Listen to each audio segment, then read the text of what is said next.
अहिले हामी यो हाम्रो व्यक्तिगत यो भरजनकमा डडेलधुरा दार्चुला र पैँचाडीको भरजनमा हामी केही साथीहरू निस्केका छौँ।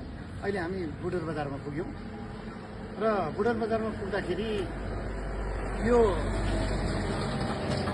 शहीद दशरथ चन्द मेडिकल विश्वविद्यालय जुन गेटामा छ, यो सबै सुदूरपश्चिमको धेरै आशा 30औं वर्ष एक पुस्ता गइसक्यो। एक पुस्तापछि पढाइ सुरु हुन्छ भन्ने हाम्रो अपेक्षा थियो यो आर्थिक यो शैक्षिक सत्रदेखि।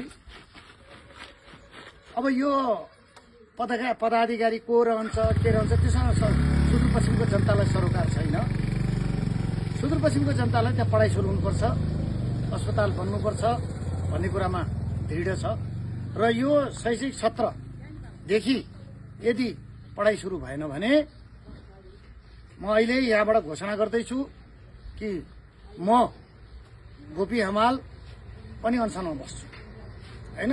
अब यो अनसनमा को सुदूरपश्चिमवासी साथ दिनुहुन्छ तयार हुनुहोस् र यो जो चाहिँ पढाइ नहुने यदि वातावरण यो वर्षमा पदाधिकारी छोटो बनाउँछ हामीलाई केही मतलब छैन, तर पढाइ यो चाहिँ नि शैक्षिक सत्रदेखि सुरु हुनुपर्छ। यदि भएन भने हामी आन्दोलनमा उत्रिन्छौँ। हामी चाहिँ नि आन्दोलनमा उत्रिने मात्रै होइन कि यसको चाहिँ नि यो अनसन बस्ने कुराको नेतृत्व गर्न म तयार छु। मैले आजै यो घोषणा आज यो बुढरबाट यो जोरायल गाउँपालिकाको बुढरबाट यो कुरा घोषणा गरेँ। हस्। Extreme energy drink.